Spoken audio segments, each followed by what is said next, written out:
Hırkanın arka kısmı için 111 ilmekle başlıyoruz. 109 ilmekle de başlayabilirsiniz. Yani tek sayı olacak. Kol altına kadar normal düz bir şekilde hiç artırmadan örüyoruz. Kollara geldiğimiz zaman her iki taraftan önce 5 ilmek kesiyoruz. Sonra 2 ilmek kesiyoruz. Omuz hizası boyunca da örüyoruz. Şimdi santim olarak ölçmek istersek şöyle hırkamız 30-31 santim olarak geliyor. Kola kadar 26 santim. Kolda kesme yaptıktan sonra ise 11 santim geliyor. Yani 111 ilmekle başlıyoruz.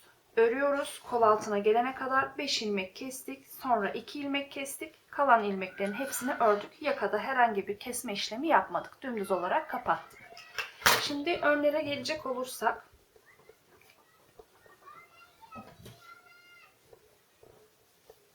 önlerde şu şekilde birbirine simetrisi olarak örülüyor. Hafif bir V yakası var. Şu şekilde. Bir tanesi üzerinden göstereyim. Şöyle. Önler için 65 ilmek olarak başladık. Yani lastiğimizi örüyoruz. Lastikte santim olarak ölçü vereyim ben. 3 santim kadar lastik için örüyoruz. Tek renk olarak ördük lastiği. Daha sonra modeli kurduk. Ya bu örnek için tek sayı olması gerekiyor ilmek sayısının. 65 olarak ördük. Kol altına kadar geldik. Şimdi birazdan santim ölçüsünü vereceğim. Şöyle göstereyim. Kol altına kadar geldik. Sonra 4 ilmek kestik. Sonra tekrar 4 ilmek kestik ve kol kısmını direkt olarak çıktık. Kol kısmını kestikten sonra önden V vermeye başladık. Yani birer ilmek keserek 2 ilmeği bir örerek 30 ilmek kalana kadar burada bir kesme işlemi yaptık. 65 ilmekle başladık. Arkayla aynı kol kısmına gelene kadar ördük. 4 ilmek kestik. Sonra tekrar 4 ilmek kestik. Kol kısmına düz çıktık. Yaka kısmını ise kolu kestikten sonra birer ilmek 30 ilmek kalana kadar kestik. 30 ilmeğimiz kaldı. Diğeri de aynı şekilde simetrisi olacak şekilde örüyoruz. Şimdi önlere gelecek olursak, pardon önlerden bahsettik. Kollara gelince zaten önlerde santim ölçüsü vermedim ama arkayla aynı. Aynı hizada olacak kol ayrımları ve sonrası bitimi. Kolda böyle. Yine lastiğimiz var 3 santim. Lastiği ördükten sonra kolda artırma yaptık. Şöyle kenarlardan şöyle birer ilmek artırma yaptık. Ve yine reglan kol şekli vermek için birer ilmek kestik. Kollar için 48 ilmekle başladık. Lastik kısmını bitirdikten sonra ilk sırada bir artırmamızı yaptık. Tek sayı olacağı için 48 ilmekle başladık. 11 ilmek artırma yaptık. Şu şekilde. Lastiğimizi bitirdik. Hemen 11 ilmek artırmamızı yaptık. Daha sonra kenarlardan kol kısmına gelene kadar, yani kol altı kısmına gelene kadar artırma yaptık. Toplamda bu kısımda 16 ilmek artırdık. Sağdan soldan 8-8-16 ilmeğimizi artırdık. Sonra artırma kol kısmına geldikten sonra yine birer ilmek kesmeye başladık. Sağdan ve soldan 2 ilmeği birlikte örerek toplam, yani sonda 10 ilmeğimiz kalana kadar kestik. Burada başlamıştık. Lastiğimizi 48 ilmekle, lastiği bitirdikten sonra artırmamızı yaptık. 11 ilmek, kenarlardan birer ilmek artırarak kol kısmına kadar 16 ilmek artırdık toplamda. Daha sonra omuz kısmına gelene kadar, yani 10 ilmeğimiz kalana kadar da şöyle kesme işlemlerini yaptık her iki taraftan. Şimdi hırkamızın parçalarını birleştirelim. Daha sonra örneğimizin yapılışına geçelim. Hırkamızın bütün parçalarını diktik, birleştirdik. Düğmelerini diktik. Dikişlerini. Bu şekilde tığla yaptık biz. Tığla dikiyoruz.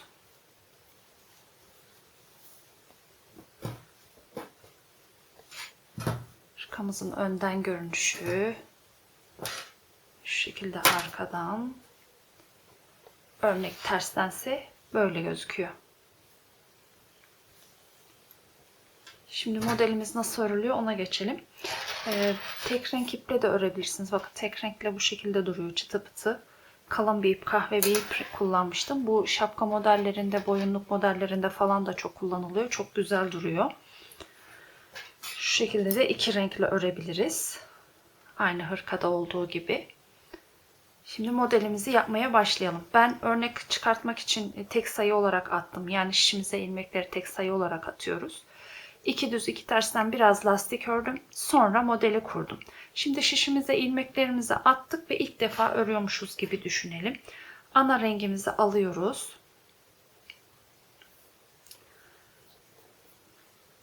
Ana renk ile tüm ilmekleri düz olarak örüyoruz. Ön sıradayız. Bütün ilmekleri düz örüyoruz. İlmek sayımız tek sayı olacak. Öreceğimiz örgüye göre de ilmek sayı, modele göre de ilmek sayılarımızı belirleyebiliriz. Tek sayı olarak attık ilmeklerimizi. İlk sıradayız. Ana rengimizle, eğer iki renkli örüyorsak hepsini düz örüyoruz.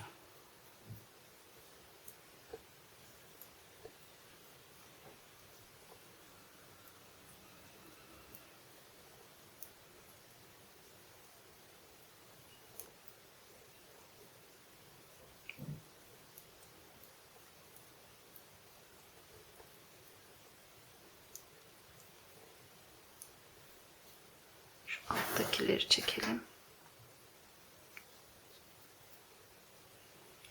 Tüm ilmeklerimiz düz.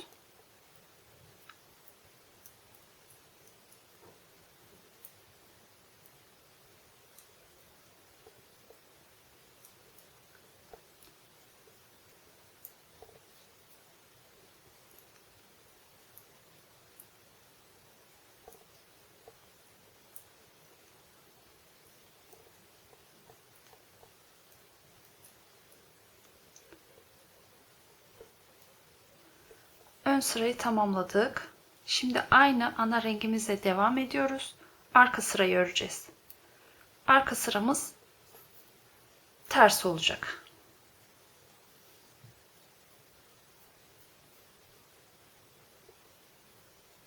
İlmeğimi aldım. Aynı rengimle devam ediyorum.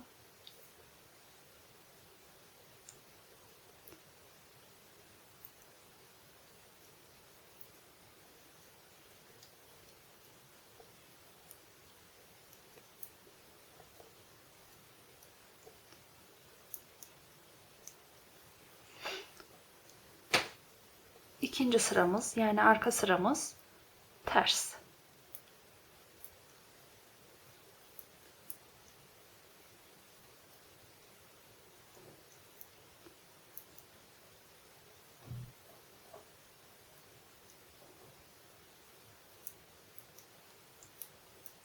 Kolay bir model. Çıtı pıtı çok şık duran bir model. Yetişkin örgülerinde de, bebek örgülerinde de kullanabilirsiniz. Tersimizi örüyoruz.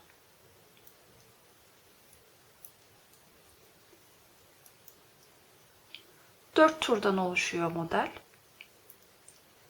İlk iki turu ana renkle, ikinci iki turu, 3 ve 4. turu da ara renkle örüyoruz. Ters olarak ördük.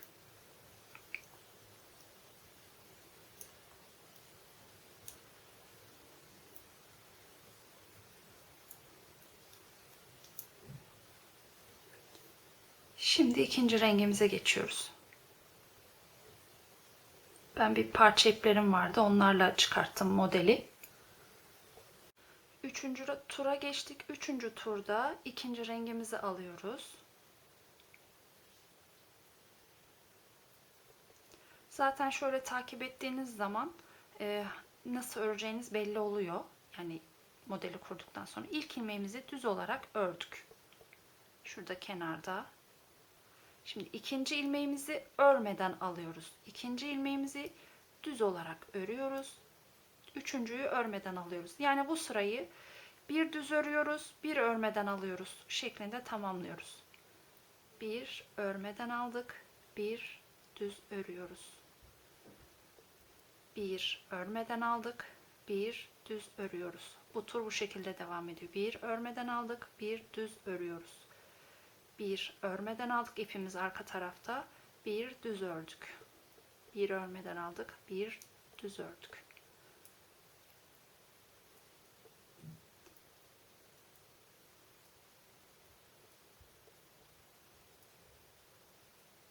Örmeden aldıklarımız zaten model biraz ilerledikten sonra şu şekilde belli oluyor. Öreceğimiz ilmekler de belli oluyor. Zorlanmadan yapabilirsiniz. Örgüye yeni başlayan arkadaşlarımız da bu modelle örebilirler. Bakın mesela ben şurada bir hata yapmışım.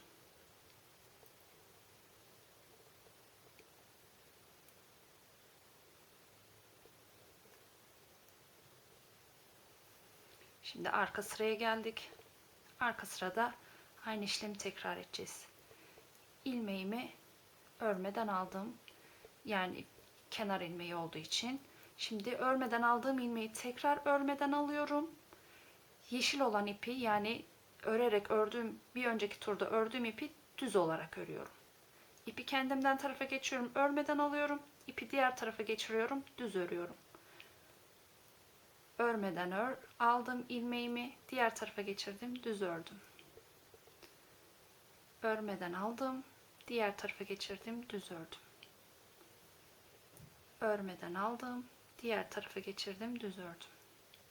Örmeden aldım, diğer tarafa geçirdim, düz ördüm.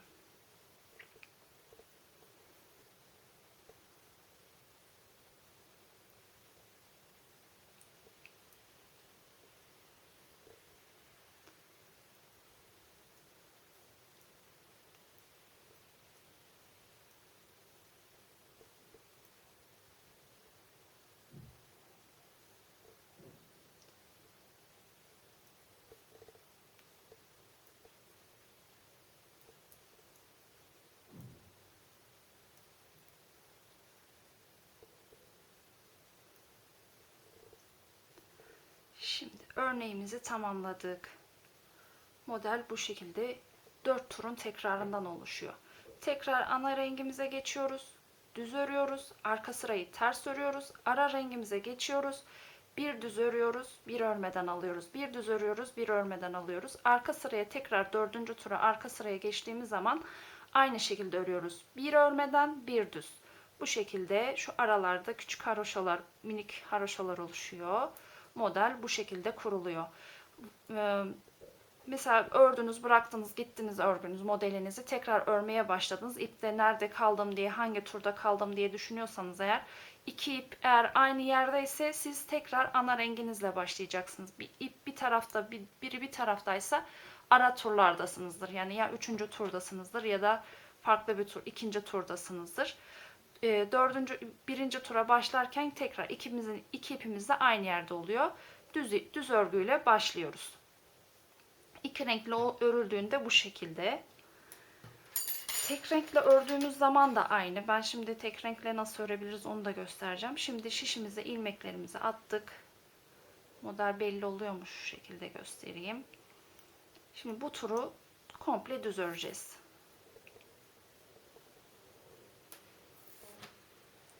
Notumu da almıştım karıştırmayayım diye.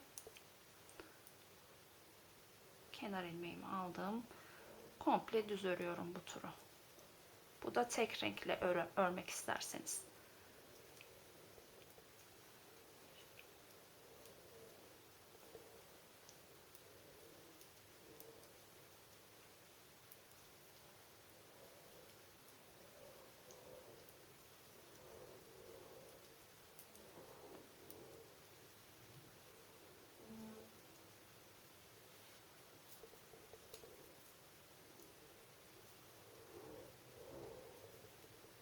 Hata yapılan yerler hemen çıkıyor mesela. Orayı hemen düzeltelim.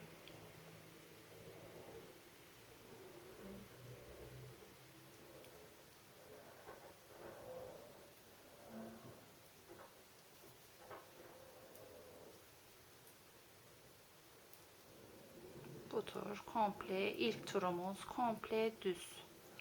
Birinci sıramız, ön sıramız komple düz.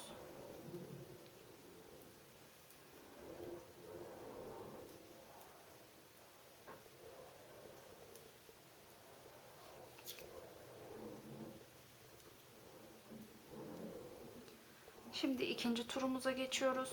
Arka sıradayız. Komple ters örüyoruz.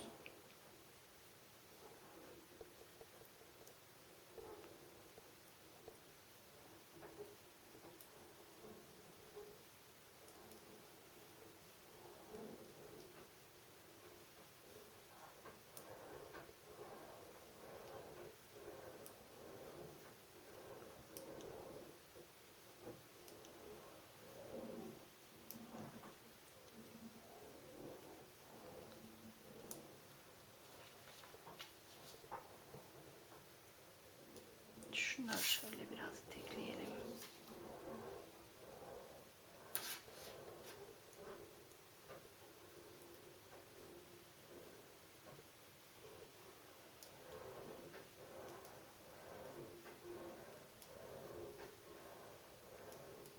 İkinci turumuz komple tersli.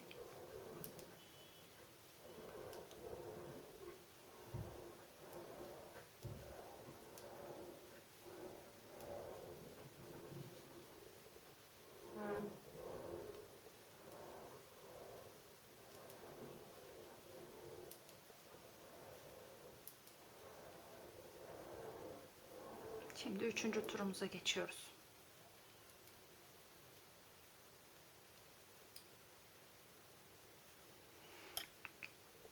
Eğer renkli iki renkli olarak örüyor olsaydık tekrar yine ikinci rengimize geçecektik. Tek renk ördüğümüz için devam ediyoruz. Bu turda bir örmeden alıyorum. Bir örmeden alıyorum. Bir düz örüyorum. Bir örmeden alıyorum. Bir düz örüyorum. Bir örmeden alıyorum. Bir düz örüyorum. Modeli biraz ilerlettikten sonra zaten hangi kısımda düz öreceğiz, hangi kısımda örmeden alacağız onlar belli oluyor. Bir örmeden bir düz, bir örmeden bir düz.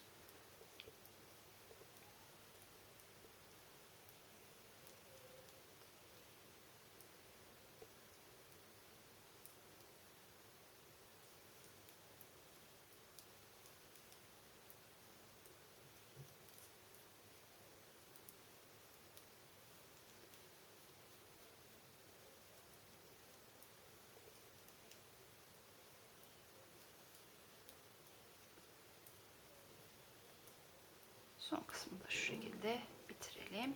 Şimdi arkamız sıramıza, son turumuza geçtik. Burada şimdi örmeden aldım.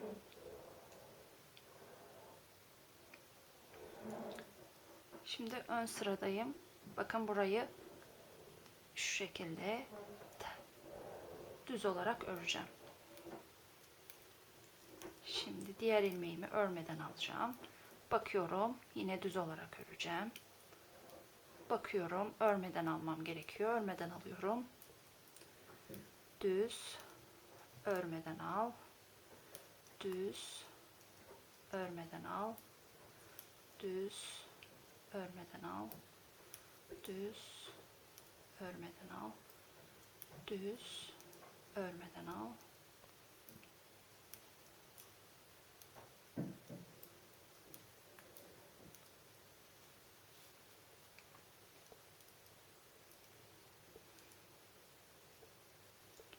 Düz örüyorum.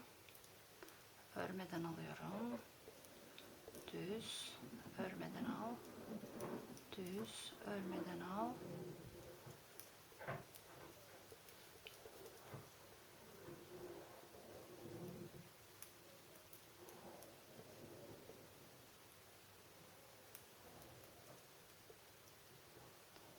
Burayı da tersle kapatalım. Bakın tek renkle bu şekilde, iki renkli olarak bu şekilde. Tam net belli oluyor mu desem bilmiyorum ama çok güzel duruyor. Bakın burada yaptığım hatayı düzeltememiştim. Belli oluyor hemen zaten. Bebek örgülerinde, yetişkin örgülerinde, atkıda, şapkada, boyunlukta, yelekte kullanabilirsiniz. Çok güzel duruyor. İlmek sayımızı tek sayı atarak başlıyoruz. Modelimiz 4 turun tekrarından oluşuyor. Kolay bir model. Hırkamızda da Bakın arkadan bu şekilde, ben size santim olarak da ölçüsünü vereyim.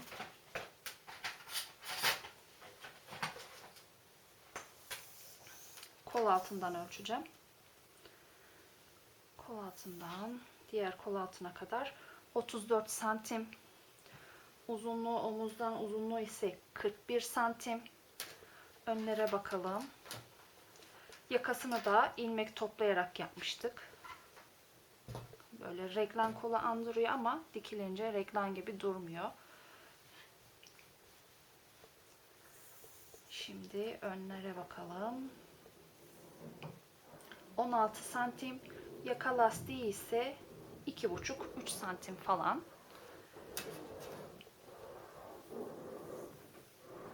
Yine 41 santim. Hırkamızın yapılışı sayılarını vermiştik. Örneğimizin yapılışından da bahsettik. Çok teşekkür ederiz bizi izlediğiniz için. Sağlıklı, huzurlu günler geçirmenizi dileriz. Kanalımıza abone olmayı, bizi takip etmeyi unutmayın. Teşekkürler.